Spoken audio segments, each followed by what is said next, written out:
रहेगी उनको कोई रोक नहीं सकता है। मेरी बात को आप याद रखना, क्योंकि मैं कल ये भारतीय जनता पार्टी के पूर्व नहीं वर्तमान सांसद को सुन रहा था और बहुत सही बात कह रहे थे। वो ये कह रहे थे क्योंकि उनको एहसास है कि अगर SC ST OBC का विरोध करेंगे तो MP MLA भी नहीं बन पाएंगे ये लोग। 15% से कोई MP MLA नहीं बन सकता है। मैं आपको कह रहा हूं, जो आपके अधिकारों का विरोध करे उसके लिए नारा मेरा याद रखना कि ना तो नोट उनको देना और ना वोट उनको देना जो आपके अधिकारों का विरोध करते हैं, आपके बच्चों का विरोध करते हैं।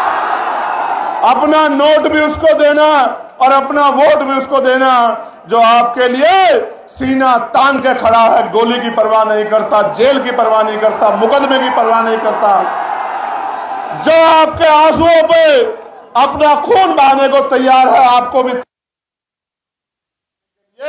वरना फिर बहुत बड़ा नुकसान हो जाएगा। मेरी बात को आप याद रखना। प्यारे साथियों, हमने तय किया है कि हम सबसे बड़ा बदलाव ये करेंगे जब हम पे अवसर बनेंगे आजाद समाज पार्टी के लोगों पे, तो हम सबसे बड़ा बदलाव ये करेंगे कि हम नई शिक्षा नीति लागू करेंगे। अब वो नई शिक्षा नीति क्या होगी? वो नई शिक्षा नीति ये होगी कि चाहे चीफ सेक्रेटरी हो या मुख्यमंत्री हो, चाहे मंत्री हो या संतरी हो, चाहे सांसद हो या विधायक हो, चाहे चेयरमैन हो या जिला पंचायत का अध्यक्ष हो, गांव के सरपंच और पंचायत के मेंबर से लेके और मुख्यमंत्री तक के बच्चों को और DGP चीफ सेक्रेटरी से लेके पंचायत के सेक्रेटरी के, DM SSP के, CO दरोगा जी के, ADM SDM के, कानूनगो तहसीलदार के, सबके बच्चों को IG DIG कमिश्नर एडिशनल के बच्चों को सरकारी स्कूल में पढ़ाने का काम करेंगे। मेरी बात को आप याद रखना। अच्छा, आप सोचोगे इससे बदलाव क्या हो जाएगा?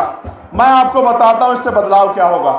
इससे बदलाव ये होगा कि जब उनके बच्चों के हितों की बात आएगी तो सरकारी स्कूल की व्यवस्था ऐसी होगी कि वहां 5 स्टार होटल भी आपको कमजोर महसूस होगा, उसके सामने खोखला साबित होगा। क्योंकि जब एक स्कूल में एक ही टेबल पे जिलाधिकारी का, SSP का और किसान मजदूरों का, हम गरीबों का बच्चा बैठेगा तो टीचर भी टाइम पे आएगा, कमरे भी होगी और पढ़ाई भी अच्छी होगी। तभी जाके गरीबों के हिस्से में जो है अच्छी जिंदगी के सपने शुरू होंगे। प्यारे साथियों, हम हेल्थ पॉलिसी में बदलाव करेंगे।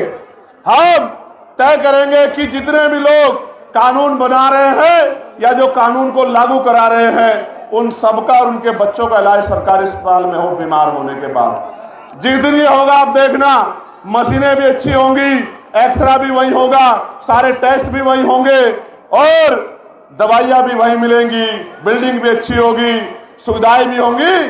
तो गरीब की जेब पर जो डाका पड़ रहा है इलाज के कारण, ये डाका नहीं पड़ेगा। मेरी बात को आप याद रखना। प्यारे साथियों, हम कानून व्यवस्था को इतना मजबूत करेंगे कि किसी की हिम्मत नहीं होगी किसी गरीब की बेटी की तरफ, उसके बेटे की तरफ, उसकी जमीन की तरफ, उसकी पत्नी बहनों की तरफ आंख उठाने की। मेरी बात को आप याद रखें।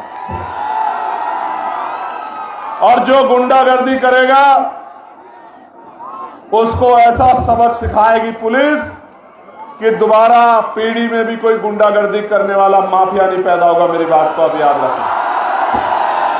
प्यारे साथियों, ये जो केंद्र और राज्य की डबल इंजन की गुंडागर्दी की सरकार चल रही है, इस गुंडागर्दी की सरकार को सबक सिखाने का समय आ गया। मेरे भाइयों, मैं आपसे आग्रह करना चाहता हूं कि इस गुंडागर्दी का जवाब हमें वोट की ताकत से देना।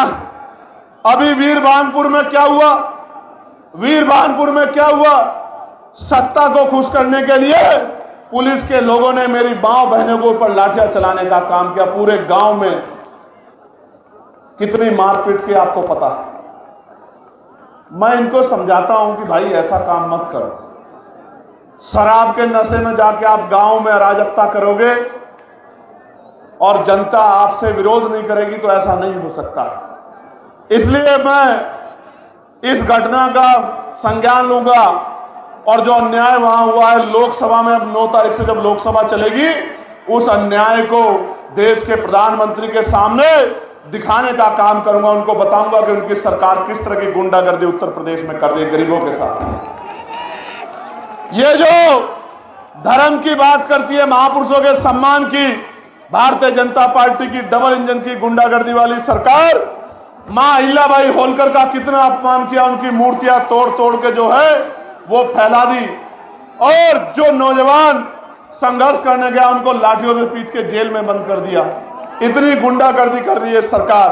प्यारे साथियों, काशी द्वार बनाया जा रहा है बनारस में, एयरपोर्ट के पास 16 ग्राम सभा की जमीन को बिना मुआवजे के छीनने का काम कर रहे हैं। सरकार का काम लोगों को घर देना होता है, जमीन देनी होती है, जमीन छीननी नहीं होती। लेकिन उत्तर प्रदेश की गुंडागर्दी करने वाली सरकार जबरन लोगों की जमीनें छीनने का काम कर रही है। प्रयागराज के फूलपुर के चकिनोदा मुकुंदपुर गांव में जबरन जमीन अधिग्रहण की जा रही है और किसान आंदोलन कर रहा है। और किसान तो यह भी कह रहा है जान दे देंगे लेकिन जमीन नहीं देंगे। आप ये देखो किस तरह से किसानों को, मजदूरों को नोचने का काम ये सरकार कर रही है। प्यारे साथियों, फतेहपुर जिले में मनरेगा कर्मियों को 6 माह से मानदेय नहीं मिल रहा है क्योंकि नया जी राम जी कानून लाके इन्होंने 40% पैसा सरकार को, राज्य सरकार को देने को कहा है और राज्य सरकार खुद कर्जे में है। उत्तर प्रदेश के हर व्यक्ति पे लगभग 30-35 हजार रुपए का कर्ज है इनकी गलत नीतियों की वजह से। आज तो हालात ऐसे हैं, दुकान मंडी, दाल मंडी में जो दुकानें तोड़ी जा रही है, लगभग 100 दुकानें ऐसी जिनका मुआवजा इस सरकार ने अभी तक नहीं दिया। मिर्जापुर में बाढ़ और सूखे की मार से जनता परेशान।